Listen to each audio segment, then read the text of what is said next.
Hello, everyone out there, grown women. So glad you stopped in to listen to this episode of Grown Women Growing Wealth. And today's guest is Rhonda Horton. She's the lifetime realtor. And her tagline is she helps people find homes at every stage of life. Well, she's being nice about that because she's done so many things as us grown women have, just live different lives. But right now, we're going to talk about real estate a little bit, but first, let me welcome my great co-host Roberta Ravella. How you doing there, Roberta? I am well. Thank you very much. Hey, and so Rhonda, how's it going? So glad to have you here. It's going wonderful, man. Woke up this morning. It was raining. Now the sun get ready to come out. So it's a beautiful day here in Houston, Texas. Can't complain. Yes, it is. Yes, it is. It's Houston. Hey, because we were going back and forth by getting you on the show, so I'm glad that you're here now. Yeah. So, man, what do I want to start? So don't forget about the bartending story. We want to hear that. Okay. Mhm. So again, it's great to have you on the show, and your tagline, helping people find homes at every stage of life. Tell me how that's a specialty. Okay. So first of all, when I was growing up, I grew up in Grand Rapids, Michigan. And when I grew up, nobody talked about credit and nobody talked about homes. And I didn't realize that we moved every year, sometimes twice a year throughout the school year. And I never said anything, but that it really bothered me, moving because you leave your friends and then you got to go meet new friends. So I did this a lot throughout my lifetime. And then I had kids, and guess what? I did the same thing, but I never realized that I did that. So I would always think when I was young, though, man, when I get older, I may help people buy them a house or something, or get them a house so they can be stable and don't have to keep moving like I did. Because I didn't want to leave my friends. I didn't have a problem with meeting new friends, but I didn't want to leave the old friends that I didn't got used to. Yeah. So I was like, I wonder why nobody stays in one place too often. That's because everybody I knew was renting. My mom rented for a long time and everybody else was renting. It was just quite a few people that talked about buying homes or even own their homes. So I said, one day I'm going to help some people buy them some homes. So fast forward, I got into real estate in 2015. And everybody is not able to buy homes, I realized at one point in time. Not then. You might not be able. So I help people rent. Then I help them lease a home. If they might have to get an apartment first. Sometimes people start at apartments. Mm-hmm. Then you lease a home. And then you might buy a home. And then you might sell that home when life happens. Kids get out the house, or you might get a divorce or something like that, or you might get married. So you buy another house and you sell the other home. And then death happens. And a lot of times people don't know about probate, or they don't know what to do when their spouse died, what to do with this house. So I help you at that stage too. And right now I'm getting certified in probate mastery because it's a lot of problems and challenges that come when people pass away that you don't know what to do now. So that's why I'm the lifetime realtor. I help you at every stage of your life. I help you rent, I help you lease, I help you buy a home, I help you sell, and I help you invest also. Sounds like a Very plan. cool. Yeah.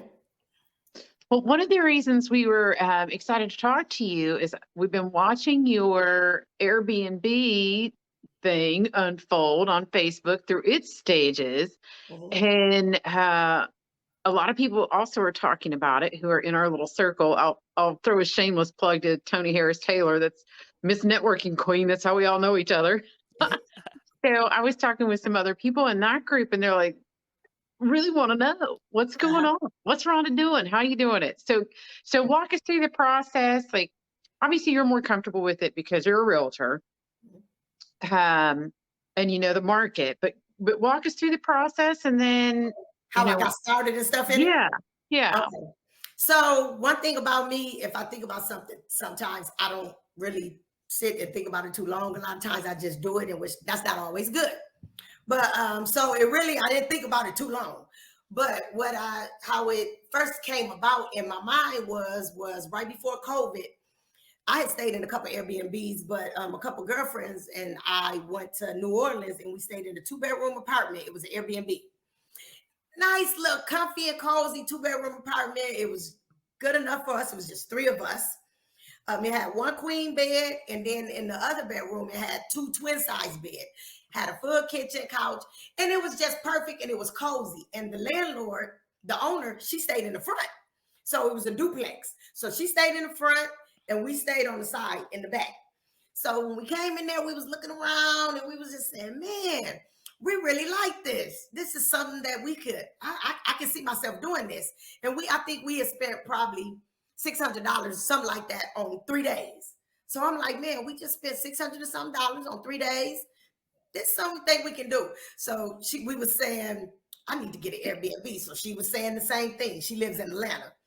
And so fast forward, over the past couple of years, I've stayed in a couple of different Airbnbs. I like that. And then you got the full kitchen. I really love that, opposed to when you stand in a hotel. Myself, I love to eat. I really love to eat. So if I have a kitchen where I can fix something to eat, I love that. So fast forward, I was saying, okay, I think I'm ready to try to give me an Airbnb now. Just one day, I was just thinking about it. So I said, well, let me start really looking. I went on, just because I'm a realtor, didn't have nothing to do with me looking on the MLS or anything. I went to Facebook. So I went to Facebook Marketplace, and on Facebook Marketplace, you can find a lot of different stuff, furniture, jobs, just a lot of stuff. So I went on Facebook Marketplace and I looked for apartments or townhomes. So I seen a couple of them there, and I said, well, let me reach out to the landlord or whoever it is and ask them, do they accept corporate leases? Because that's what they call them now, corporate leases or lease arbitrage. So I said, well, let me call them, even though I know I'm not going to use it as a corporate lease, I'm going to use it for Airbnb. So I got on their marketplace. I messaged a few people and said, is this still available? And do you accept corporate leases? So a couple people got on there and they said, no, we don't accept corporate leases. So it was probably about 3 or 4, not too many. So it was the fourth one. I emailed him, said, do you accept corporate leases, and is this available? And he said, no, this is not available for corporate leases, but I do have a couple other ones that you possibly can use as a corporate lease. I said, okay, well, when can we get together so I can see them? So he said, tomorrow, if you're available. So I went over there. It was 2 places. On Shepherd, good location off of 59, Shepherd and Greenbrier. I was like, oh man, I like this location. So he showed me the 2 places. One of them I liked, one of them I didn't. But one of them wasn't available. And all I could see was just the stuff that they had inside. They stored refrigerators, washers, and dryers. So I couldn't tell how it was. He said, well, you put an application. If you get approved, then we'll start cleaning it out. He said, when are you looking to move? I said, well, I don't know, about 3 weeks or a month. So he said, okay, we'll put the application in. You get approved, we'll start cleaning it out. So I put the application in. I got approved. So he said they was going to start cleaning it out. However, then he told me about another place that was becoming available where he lives. And this guy is the manager of 3 properties, 3 apartment complexes. So he said, well, this one over there where I live at, it's becoming available. I think you would like that one too.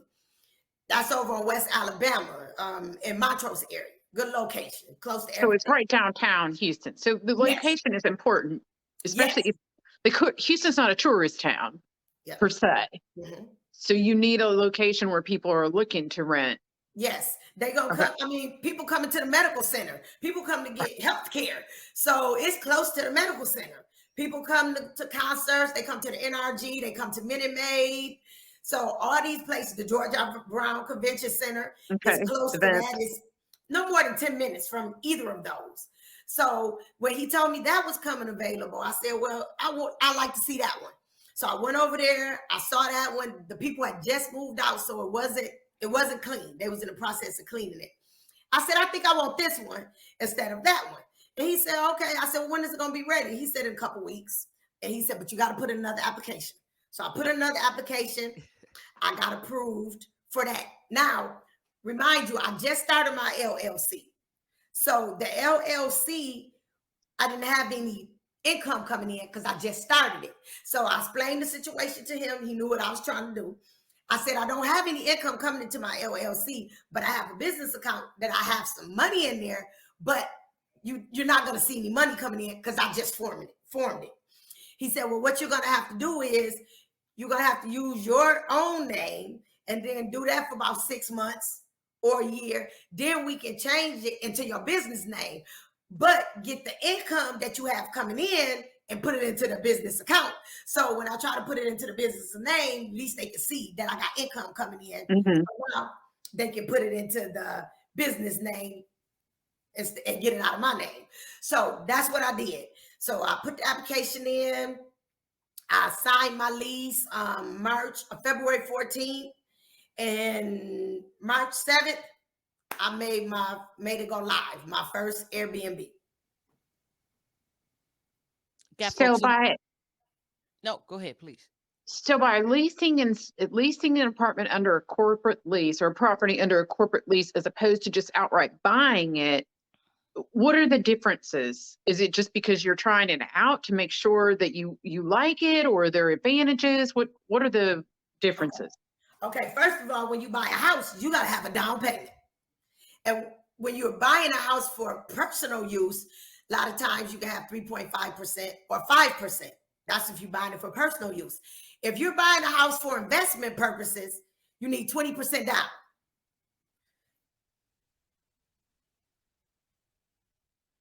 If you're leasing deposit, or you might need half month's rent deposit. So if you look at that right there, that's a no-brainer. You're coming out of less money out of your pocket. If I'm buying a $200,000 house, I got to have 20% down for investment. If I'm leasing an apartment, if that apartment is $1,000, I need $1,000 and maybe $1,000 deposit. So that's $2,000 opposed to $20,000. Which one would you rather have? Right. So, Okay. And then especially if this is something new and you don't know this is really what you want to do or if it's going to work. So if it don't work, hey, chances are I done made a little money. I can get out of it, get out of the lease, and I can move on to the next thing, and I ain't lost a lot of money. If I buy this house and I bought it strictly to do Airbnb and it don't work, now I got to figure out what I got to do with this house. I got to rent the house out. I might need to fix it up some more. I'm either got to sell it. So it just depends on what you're trying to do. Okay. And then the disadvantage, I'm guessing the disadvantage there is you don't get the appreciation. You don't make the money to pay the rent. Yeah. Yeah. Right. So the arbitrage is the difference between the rent you're paying and then the cash flow, the revenue you gain from the Airbnb. Yeah. So that's the key. Okay. Yeah. So have you this is March, so you've been at it a little over a month. Have you actually had clients in the Airbnb? I have my 5th client on Friday. Okay. So it turned very quickly. Nice. Yeah, the first day I put it on there on the Sunday, and Monday I got an inquiry, but Tuesday I had my first booking. Okay, and Airbnb handles most of the admin, the back office stuff. Yes, so when you sign up for Airbnb, you go enter everything in. You go to Airbnb.com, you register as a host, and then it's going to ask you a whole bunch of stuff. You got to answer all this stuff. You're making up all what you want. You're making the availability, you making up the price, you got to put the pictures in there, you giving a description. So you do all that. You put all that stuff in there. Airbnb is just the platform that hosts it on. Mm-hmm. Okay, there we go. Yes. And also, when you first start on Airbnb, because you're so new, you don't have any reviews, what they do is they give you the opportunity to give like a 20% discount. So say, for instance, my first one was I had put 115. But once again, I don't have any reviews. So, people go by reviews. So I was able to opt in to give a 20% discount on my first 3 bookings. So that bumped it down to $92 a night. But that's still okay. And then if that's going to give me some reviews and give me some money, some people in there so I can make some money, that's better than not having any people where you're not making any money. So I opt in to do that. So my first 3 bookings was $92. And then when they get done, after you get your first 3 bookings, the system automatically updates to whatever price that you had in it. Oh, that's smart. Yes. And most people review. I mean, I think everybody's used to it now. Yes. Most people review. Yeah. Most people review. I review now a lot more than I did previously before I was a business owner. Me I'll too. give you a thumbs up, thumbs down, or neutral. Yeah. It's And I'll especially leave a review. I leave a review now. I didn't used to leave reviews, right, but right. now I'll leave a review. Because even Fiverr, good example. I'll say something, if nothing but awesome or easy to work with. It doesn't have to be, poetic and a thesis, but just, let them know this. Yeah. Yeah, this Yeah. guy did great, especially if they did a great job. Yes. Yeah. Or if it's a nice place. We stayed at a place in, I want to say Airbnb in Austin because the hotels were extremely expensive. I'm like, okay, $400 or $500 a night. So I looked for an Airbnb and it was half that. And you, like you say, you get the option to make your own breakfast. I'm not spending 15 extra dollars a day. I just brought some coffee and cup, some Mhm. yogurt, and you're good to go. Um, Yeah. nice. So So are you? that's one thing that I leave too in there. And mine, I leave coffee and tea for people. So and a couple snacks and water. So you are ready to start. You are ready to save the little money. You wake up the next morning, you don't have to go buy no coffee and a little Nutri-Grain bar to hold you over till you get your regular breakfast. So I just saved them some money. Sounds I like would a leave you a plan. really good review for having coffee. Yep. Oh Yep. yeah. Yep. The so like maintenance for your Airbnb, who handles cleaning up after the guests leave and so forth? Well, right now I'm doing that. Okay. But when I get busy, because I'm not that busy like that. I had 5 bookings. So, the check-in time is 3:00, checkout time is 11:00. So even if I do have someone coming at 3, which they don't, the ones I've had so far, they don't come at 3:00. They coming later. So if I got to get in there and clean at 12 or whatever, I'm still done before. Okay. Do you find yourself networking with other Airbnb owners? Yes, I have joined a couple groups on Facebook, Airbnb Okay. groups. And so you Okay. get some tips from there. They tell me what, they can tell you what you're doing wrong or some things that can help you. And I did have some helpful tips. Okay. Anybody recommend you get cleaning service? Oh yeah, because it's cleaning services out there. So you already know. Everybody out there like, hey, I do cleaning for Airbnbs. I do. So you Yeah, I mean, if you're a cleaning service and you want to do it, you should be on those Facebook groups, right? Right. Because Mhm. I mean, Well, let's face it, it's a new venture. You need to Yeah. figure everything out and all your expenses. So you're like, okay, I can clean this for a few times before, but you're going to wear out on that quick. Yeah. Yeah. So Yeah. Especially when I get busy. I'm be like, I yeah. ain't trying to And, clean and like when that. you get those multiple Airbnbs. 'Cause Yes. when Yes. you Yes. reinvest and okay, I could go and clean that one right quick. Just not right quick. Yeah, yeah. And then so far they ain't been leaving it dirty. You know what I'm saying? The living room be the same way. They put the living room back in the same order. I have to dust that off, clean the bedroom, clean the bathroom. Some of them haven't even been using dishes. So it ain't like I got to do anything to the kitchen. The kitchen been looking the same way. I mean, all of them are not gonna be like that, but so yeah, far. Hey, I've seen some commercials on YouTube about systems people will put in Airbnbs to measure the sound, not to listen in on other people, right? But to measure the decibel level in case there are parties going on. Have you ventured into that, or do I they don't know talk about anything that in about that. groups I don't know anything about about that. folks having the wild parties in the Airbnbs? Is that ever discussed in groups or?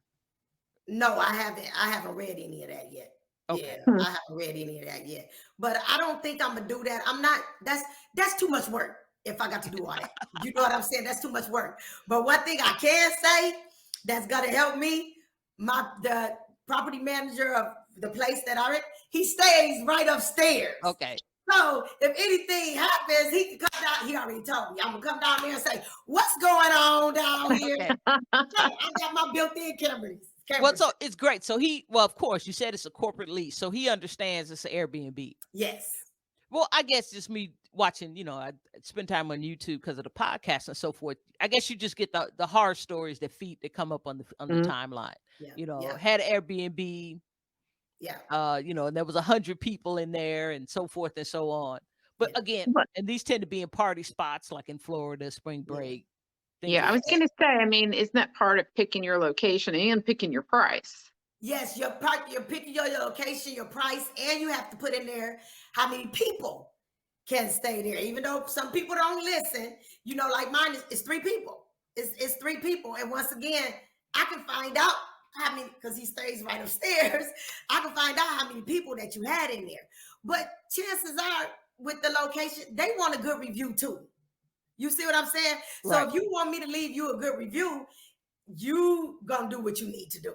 Okay. Mm-hmm. Yeah. Mm-hmm. Okay, so it works both ways, like Yes. the ride shares and things like that. Because you can Yes. be a So horrible client. before I can see they review, like when they leave, I have to leave a review. When I leave that review, then I can see their review. So I want a good review, and I think seems like the ones I've had, they want good reviews too, because they're gonna Okay. go stay somewhere else at other areas. Mm-hmm. Mm-hmm. Yeah. Yeah. Well, you don't want to be the crazy person and can't Airbnb anymore. So Yeah, that too. And then I want everybody to be happy. okay. Yeah. That's a great way to run a business. I just It want you to is. be happy. You know, you talked earlier about You follow the rules, I leave a good review, we all happy. yeah, there we go. You talked earlier about you're wanting to assist people to have more stable, like stable lodging, stable, not to move as much. Mhm. So, and that led to you to eventually getting into real estate. Mhm. So when you mentioned about the moving and the acquiring of property, because that's a way to build wealth is to acquire Mhm. property, and whether it be your homestead, because that's usually the first property people own is their Mhm. homesteads. How do you approach people about their mindset and helping them to get into a space where they can own a property, not just say it, but to actually get about owning a property? Well, as you know, I do home buying seminars. Right. And so the first step is credit. It's credit. I'm big on credit too. Do I want to repair credit? No, I don't. But I'm very big on credit, and that's the first step. And I get a lot of people when they approach me like, what's the first process? The first step is buying a home. The credit is gonna come up. Unless you paying cash, the credit is going to come up first. I think that's the first thing. So that's the first thing that we start talking about is the credit portion. Because I might ask them, well, what is your credit score? And some of them don't know. I'm amazed at how many people don't even check their credit. They have no idea. They would tell me, Ronda, I haven't checked my credit in years. So that's the first step. That's where it started at. You got to know where you stand at with your credit. Before we even get to the lender, let's find out what your credit is. And I have found out some people get offended by that. I had one guy, he didn't even want to work with me no more because I asked where his credit stood at. How you Now, want if me to you, help you? How you want me to help you if you get mad at me because you don't want to tell me about your credit?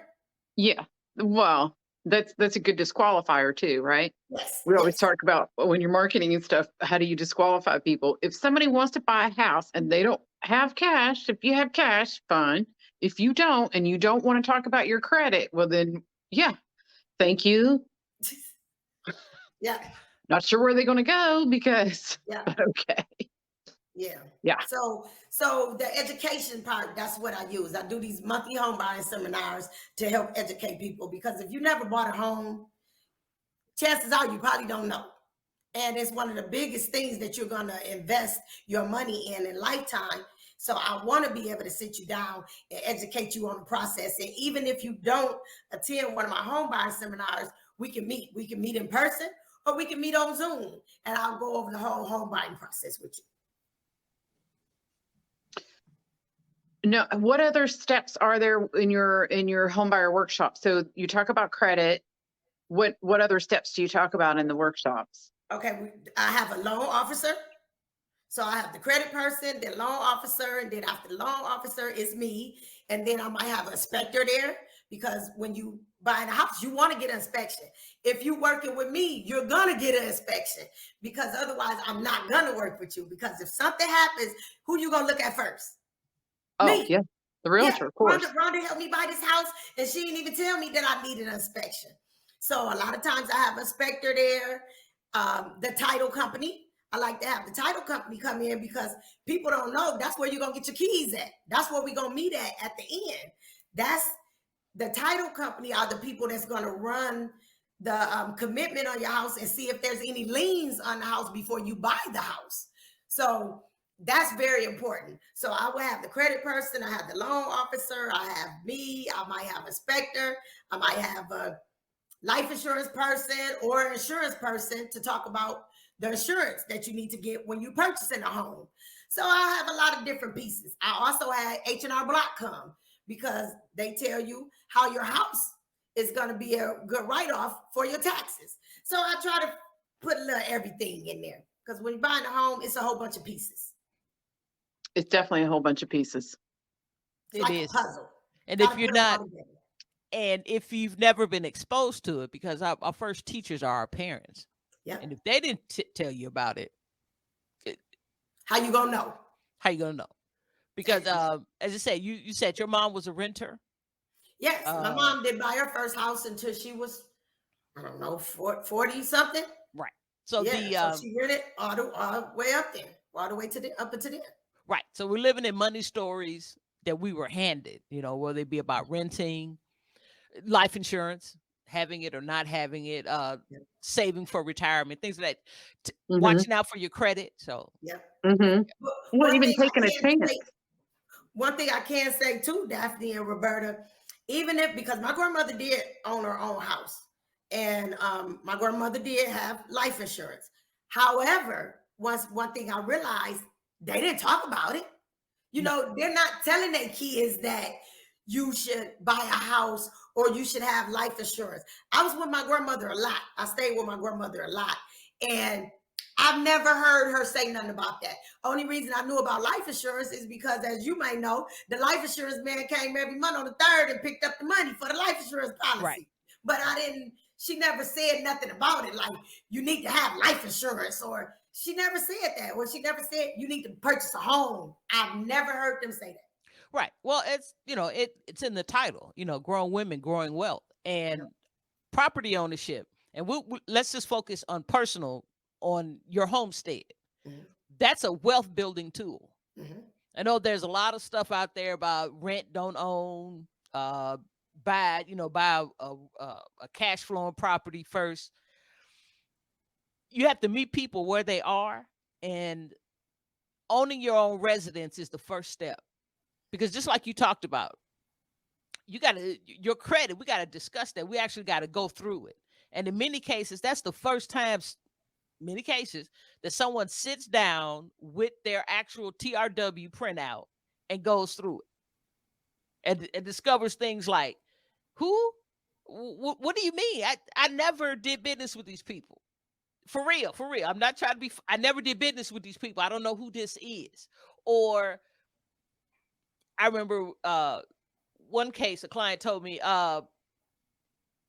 they've been buying, they didn't have credit cards since they was 9.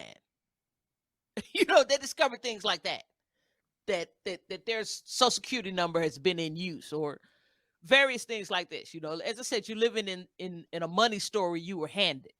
So that personal residence is really important. It starts people many times on the way. This is the first time we've had, because we want to move in a house at some point, we got to clear this up. So now I got to get on a budget, because some of this stuff I do have to pay, or I have to bring current, or I have to function now within these set of dollars, because I'm working toward a goal. And oftentimes working towards something gets clients to focus and really work a budget. So yeah, correct all those money mistakes from when you were young and 20. Right. And we all been there. Yeah. So okay, so you're involved in the personal residence. So do you help investors who are looking for cash flowing properties? Do I work with them? I will work with them, but I don't have any right now that I'm working with. Okay. Is that what you're asking? Well, yeah, just that you do work with investors. Yeah. Yes. Mm-hmm. So do you find that they have their own, do they tend to be homeowners themselves? Some of them do and some of them don't. Okay. Yeah. Some of them do and some of them don't. Some of them like to get in it and they want to make this money. They ain't caring about, hey, I got to get my house right now. Some of them really want to be investors, make this money, and then go ahead and get their house. Yes. Okay. So how long have you had your realtor license? 2015. Okay. So Okay. yeah, So 2015. previously, because see, you're a serial entrepreneur yourself. Mm-hmm. So because I know you have your salon. Mm-hmm.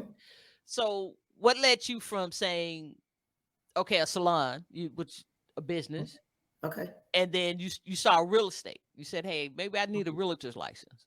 Okay, so I done did everything in my life. You name it, I did it. So I done bartender, I done did customer service, I done worked in the hospital, all this stuff. And so that's over my lifetime. Insurance, medical billing, coding, everything.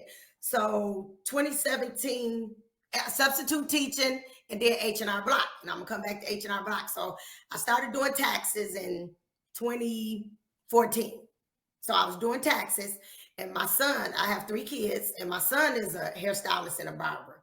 So my son was working in a salon, and this salon became available. He brought it to my attention, and I'm like, man, that'd be a good idea, to have your own salon. And he was like, that's what I was thinking, Mom. We should go in to get this salon. So I was like, well, hey, let's check it out. So anyway, that's how we end up getting the salon, because my son was a barber and a stylist already. Now this salon became available. They wanted too much, so we backed off. But in the meantime, my son kept going to the guy who was selling the salon, getting his hair cut. As being a barber, you a lot of times have a barber cutting your own hair. You don't want to always cut your own hair. So he started going to that barber. So when the barber got ready to sell the house again, which was like sell the salon a year and a half later, he told my son about it. So my son came to me again, and I was like, well, hey, let's see what we can do. It's a good price. He done went down on the price. So let's see what we can do. 2 weeks later, we bought the salon. So it wasn't even on my mind. It wasn't even a thought, because it all happened so quick. It all happened within 2 weeks. So we got the salon, did what we need to do, had it running. It was already a salon there, so that made it easy. I had to just apply for the license and all that. Was I doing hair? No, just my own hair. So fast forward like a year and a half later, I always would go in there and help shampoo some hair or something like that. And my son was like, Mom, you ought to go to school to do hair. And I just said, well, maybe you're right. I did everything else. So I went to school in, I think, 2019, and got a hair braiding and weaving certificate. Then once I got that, I realized my fingers be hurting. I wouldn't do no braids like that. So I went back and got my full cosmetology license. I had to start all over, because those 300 hours didn't go towards the 1,500 hours. So I started all over. Took me 10 months, and I did 1,500 hours. I was working at H&R Block doing taxes at the time. And while I was doing taxes at the time, a lot of realtors used to come in there and get their taxes done. And we got talking about it. I said, I always wanted to become a realtor. I thought about that when I was young. So then I was like, okay, maybe this is my time. So I went to school also and got my realtor's license. So I got my realtor's license, and then I went to school to got my cosmetology license. And that's how it went. And so I work at the salon a few days, and I was working at doing taxes, but I just quit H&R Block probably a couple of years ago. So I haven't worked there in a couple of years. And so I do hair and I do my real estate. I got my Airbnb, and my next thing, I want to open up a group home for veterans. Okay. So you're just the hardest working woman in show business there. I didn't say all that. It's just my mind just be, yeah. I love it. Remind me when we're finished to email you contact on the veterans thing. Okay. I love that. Yeah, I know a guy I was helping him with Facebook ads of all things, but he's been doing, excuse me, work with homeless veterans and their families getting benefits for years in Houston. He was recognized by the Black Caucus as well. So remind me when we're finished, I'll send you that. Okay. Yeah. Look at that networking going on there. We were on our last show. No, on the show before, episode 64, we were talking about in-person networking. So with your home buying seminar, because I've been to several of them before, have they started up again? Yes, but I'm doing them on Zoom, and Well, I did one in December, and that was in person. And then the last one I did was a couple weeks ago, and that was on Zoom. However, I like the ones in person more. So I think my next one most likely probably will be in person. I feel like my personality, I can connect with anyone, but I feel if I'm there, I can connect with them better in person. And I notice when they're in person, I always get a buyer. I at least get one buyer or something from that. But when I'm doing it on Zoom, I might not get anybody. So I'm giving the information, but I'm not, which is fine. I like that they're getting the information, but I end up getting new clients when I'm doing them in person. Yeah. Okay. So Well, it's good to test it out, right? Because it's different markets and different people yes, like it different. I helped yes. one of my realtor clients. We did 2 live, like we did prizes, we did the whole thing, nothing. Like I think we got one person that came. We did a semi-live series. She killed it. So Yeah. it's that, you know, Yeah. what is it that your people, because it's Yes, yes, different. yes. Roberta, I have got in person, 45 people. It's amazing. People be like, how did you get all these people here? I have 45, I have 40, I had 35. I don't get them many on live. Yeah. But you think Yeah, that it's you just, would because it's people sitting at home.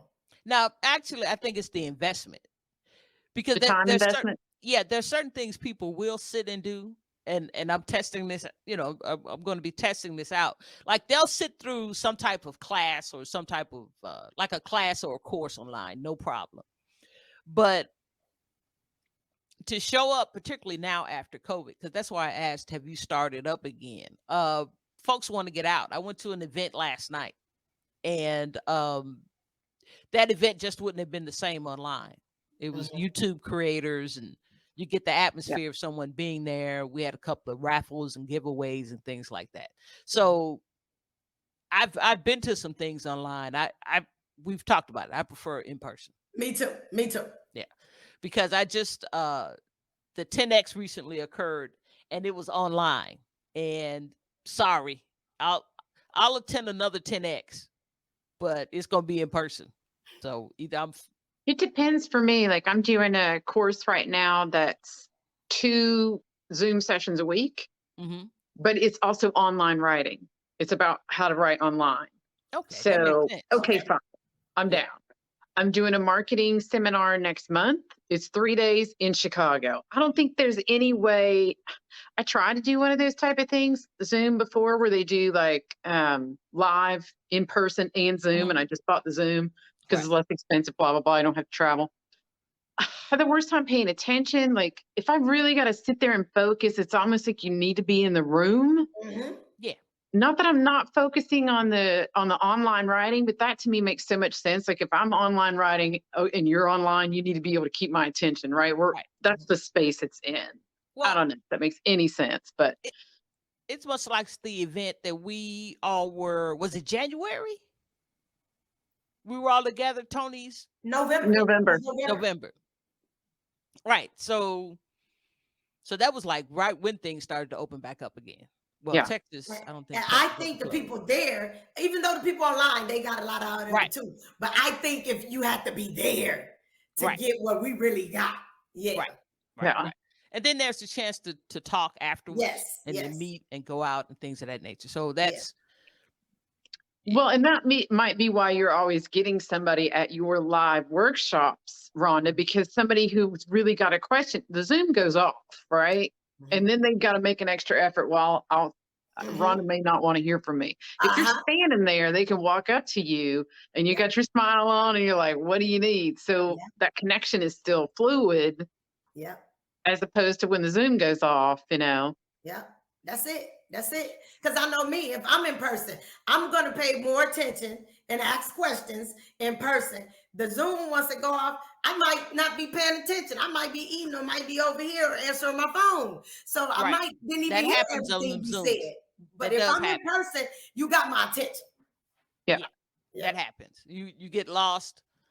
You get lost looking. You start looking at another screen and da da da da da da, and you miss something that you wouldn't necessarily do live in Although person. I mean, Daphne and I both, we purchase online courses I think that's a little different too, though. Like a workshop where you're going in for an hour, Mhm. that's one thing. The online courses is another. Oh yeah. Now workshops online, you can have me for about 2.5 hours. You can't go much longer than that, or Mhm. it loses the effect because then I start staring at my phone. I can only Mhm. handle so much Zoom. Uh-huh. So I'm developing a master class myself on rapid Bitcoin basics. Shameless plug. Link will be in the show notes. It's gonna I'm tinkering with the time now of how long it's going to be because there's only so much staring at the screen, Mhm. particularly if you're going into a subject that's very new to an individual that Mhm. you're going to get. Yeah. So, master classes and then courses. Okay, can I hit you for 30 minutes with this? And we'll have to see each other maybe 4 or 5 times in comparison to trying to cover it in an hour and I only see you twice. Yeah, I You think know, the small bites are better. Rhonda, I wrote this down 2 weeks ago. And I'm like, okay, I'm going to see Rhonda in a few weeks, but I think you should detail out what you did with your Airbnb into simple steps and slide it out to people who ask. Mm. I mean, that can put you in the driver's seat for when they want to go buy the investment property. Yeah. Yeah. That's what I think Tony was suggesting the other day. Because I didn't think like that. I was just, let me go give me an Airbnb. But you got everybody else online too. They telling you how to do it. So hey, I can do that too. This is how Yeah. you need to do it. exactly. Because the Yeah. Yeah. thing I mean, is that here are it's the your options. voice. Yeah, it's your voice. Because I know for a long time I was holding back moving into this Bitcoin discussion space. Oh, everybody's doing it. Yeah, but you're you, Yep. the authentic Everybody's voice. not you. Mhm. And there's someone out there who wants to hear from you. Yep. So Yeah. so Yeah. get your stuff together and figure it out and go Well, and and maybe put you it and out there. Daphne could partner together because Daphne can help. Okay, they get their first Airbnb like you did yours, but they Mhm. want to buy the property. They don't have that 20% down. Now, how can Daphne help them work that out? Mhm. I don't know. Just a thought. Mhm. So So but that comes from the in-person networking. Yes. Mhm. Because you and I met at a networking event. Yep. We Yep. met at Tony's deal. Oh Lord. Yep. That was what, 4 or 5 years ago? But yeah, 2018. 2018, I think. 18, 19, 20, 21. Yeah, that 2018, I think. Yeah. Yeah. And Mhm. Daphne and I met at Lead Spring, Yeah. There you go. At what? Spring, Texas, It was one Oh, the of those Lead group. yeah, okay. those groups that meet once a week. Yes. Yeah. Oh. So how That's the long y'all only been good knowing thing each that other? ever came out of that meet. How long y'all been knowing each other? Oh, 2016, Okay. Okay. I think. yeah. Yeah. About 2016. Yeah, Yeah. because I'd been in Houston for a year, and I'm like, all right, I didn't know anybody. It's not easy to meet people in your mid 40s in a new It's not. town. When you stop going to school and hitting bars, Yeah. it's you come out of college. So if you're not married then, you're still doing the bar, you're still going out, riding bikes, going to health clubs, stuff like that. But then as you get older, particularly when you get married and start with the family and stuff, it's like, Yeah. Yeah. how do you meet folks and have common? You have to put work into it. Yeah. Yeah. I think how I met folks coming from here, I was a bartender. So as a bartender, I think that's how, because I know a lot of people in Houston. I've been here for 17 years, but I met a lot of people as being a bartender. And quite a few Absolutely. of them, we became close friends. So I'm close friends with a lot of them. They just wasn't my customers. We stay in touch. We do things together. Okay. So yeah, that's So how I it met them. sounds like you were drawn to things that where you had more direct control of your income because you mentioned bartending, doing taxes. And my time. I like to really, one thing about me, I noticed since I got older, I like to be in control of my own time, which Me that too. ain't always good. That's a whole nother story. But Right. I like to be in control of my own time. So those things that I had, I was able to make my own time. Like with bartending, I was able to set my own time, my own hours, and my own days that I worked. When I worked at H&R Block, I was able to set my own time and my own days that I worked. And if I go somewhere and I can't do that, chances are I probably ain't gonna be there that long because I don't know. I'm the Well, same way. Yeah, once you get started down that road, you can't go back. Yeah. I was I wasn't I didn't volunteer. I was paid, but I worked the previous election here in Texas.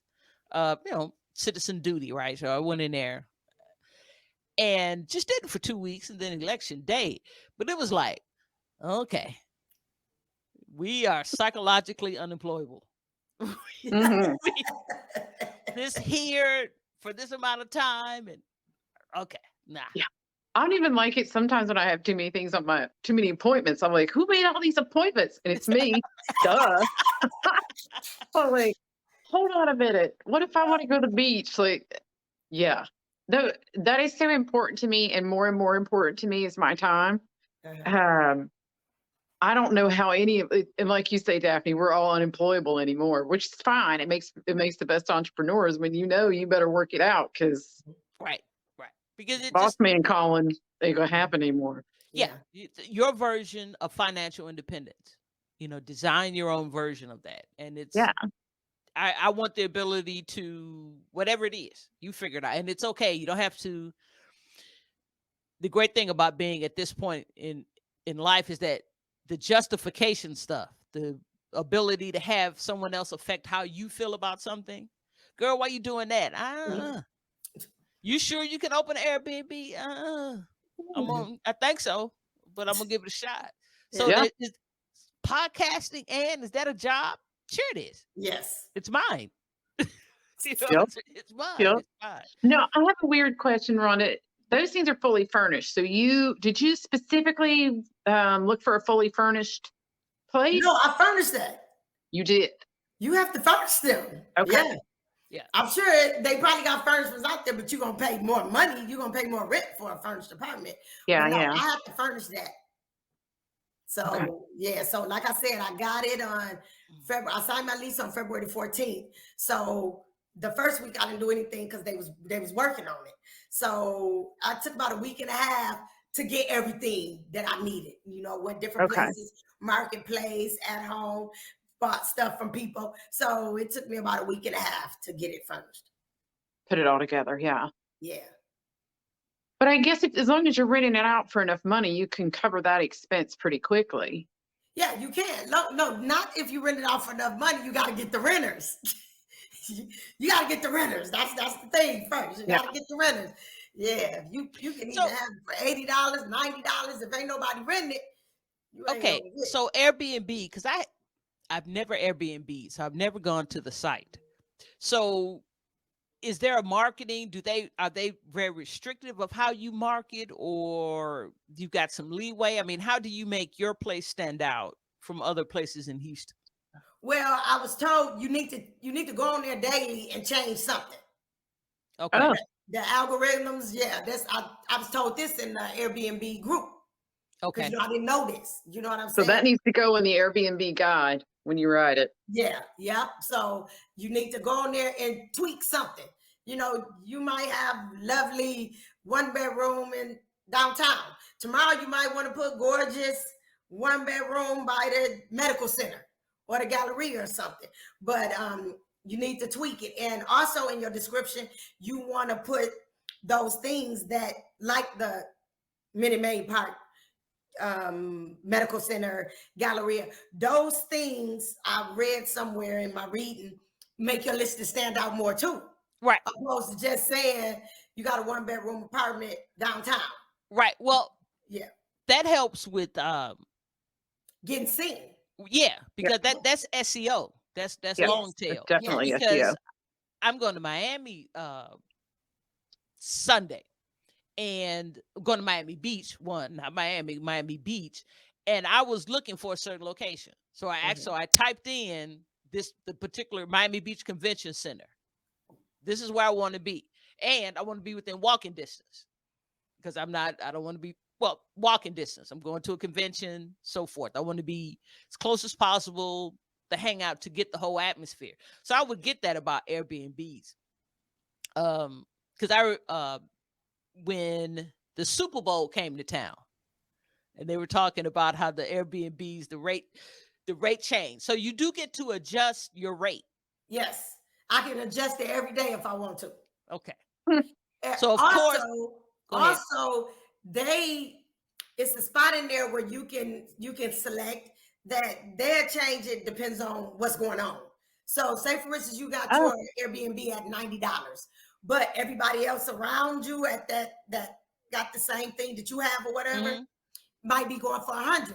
So it's a little box of selection in there that if you check that, they'll change it to that. So you don't have to worry about changing it, but you can always override it. So at the end of the day, you're the one that can select your price. Okay. So you just need to pay attention to what's going on. Put your head into it a little bit. Yes. Yes. And like if you can't go on there every day or every other day, like I might go, yesterday I went on there, mess with the price. And then I changed a couple of wordings and see if that helps or whatever. If I'm not getting anything at $100, hey, I can come down, take it down to $95 or something. Right. See if, yeah. So you're on West Alabama, huh? Yes. I'm 2 blocks up from the Breakfast Club. Oh, okay. Yeah. Okay. So, that's very popular. Yeah. So it'd be a cool staycation, get to a different part of Houston. Oh, yeah. Yeah. So if y'all ever need to get it, I'll send y'all the link and y'all it's comfy and cozy. I also have the Roku TV, the smart TVs. You can see your husband can see ESPN, or you can watch the news, whatever you want, or you can watch Grown Women. Grown Women. I tell you what, I watch ESPN before I watch the news. So, oh God, not that, not the news. Yeah, I know. Y'all cool though. I know a lot of people in Houston though that do that. Like if they're going to rodeo, they're going to go down to see, because it's an hour. You want to have a cocktail or two, and an Uber is $100 from the Woodlands to downtown, so you might as well rent a nice, cute little place. Yep. Because then you can walk down there in the area where mine is at. Yeah. Everybody who's been leaving a review, they were like, "Man, we was able to walk to whatever we want to go to." So. Right. That's a part of Houston with sidewalks. Mm-hmm. It's a rare and amazing thing in the city of Houston. The thing is, when you're in what is particularly near the loop, inside and near the loop has sidewalks. You got a couple of outlying areas like Kingwood, Acres Home. They're technically the city of Houston. They're kind of short on the sidewalks, but it's walkable. I mean, that's something that's a big selling point. Walkable. It is a big selling point. I mean, it's something I always look for, because first of all, if I get a rental car, I got to pay for it. If I get a rental car, I have to pay to park. Mm-hmm. Oh yeah. So that can be an extra $80 a day. Yeah. The renting of cars, I know I haven't for the last couple of trips I've made. That's not a big deal, unless I know if I'm not going to be in the city, like when I go to visit certain relatives and they live, 20, 30 miles from the airport, and that's primarily the area we're going to be in, I could see renting. We do rent cars at that point. But if we're downtown to hang out or convention or anything of that nature, or it's for work, nah, never mind. I want to be very close by. Yeah. Very close by where I can walk and then it's not a problem. Because I know in Vegas, because I've been to places where parking the car was the next biggest expense to the room. Yeah. $48. Yeah. Oh, yeah. And it's like, forget it. In New York City, we drove to New York when I lived in Virginia, we drive to New York because it was about 4.5 hour drive. But then you had to make sure that the hotel had parking, because a lot of them don't. Right. And good luck trying to find a parking space on the street. And if you can't, you're in one of those, $40 to $60 a day dealios. It's crazy parking in New York. I got a real eye opener from a friend of mine. She moved from Houston to New York with her Tahoe. Ooh. And she was like, "I've never had to pay rent to park my car." You put it in front of your driveway, and she's like, "This is crazy." Yep. Time to sell a car. Yeah. She still said everybody needs to live in New York for a year. She said anything longer than that'll make you crazy. But everybody needs to hang out for a year. Yeah. Yeah. Because you got to make enough money to do so. But hey, we're getting up on Joe Rogan territory, Rhonda. Mm-hmm. And I want to thank you for coming on our show. Hey, is there anything you want to talk about in particular? Got any links you need us to put up, or you got a program, you got a seminar coming up soon, anything like that? Well, I haven't set a date yet, so it's still to be determined. My next home buying seminar, and once again, I said most likely that's probably going to be in live in person. Okay. Also, you can put my Airbnb link up if you know anyone. And it's a 1-bedroom, but it's 2 beds. So I have a 1-bedroom, it's a queen bed, and then the couch lets out into a sofa bed. So Okay. All right, So, we'll yeah. put that in the link, the link in the show notes. Hey, where can they find you on social media? If they just Ronda Lowe Horton or Ronda Horton Realtor. okay, With and it's no on H. Facebook. Yes, on Facebook, and then the Lifetime Realtor on Instagram. Okay, because I think we've got your links, and if we don't, we'll be sure to reach out to make sure that we get them in the show notes. Yeah. Can I put them here in the chats or something? No, I'll get them. We don't have a live chat. It's just okay. I see some over here say chat, so private chat. So hey. So look, hey, girl, it's been great having you on the show. It's been a great show. Thank y'all for having me on the show, and it's good to see y'all smiley, lovely faces. I love it. I love it. You we gotta too, get Ronda. together sometime and go down there in Montrose and stop by the waffle bus and have us some waffles there. And Sounds like a plan. Sounds like a plan. And hey, listeners, thanks for joining us on this episode of Grown Women Growing Well. Bye-bye, everyone. All right. Thank y'all. Bye-bye.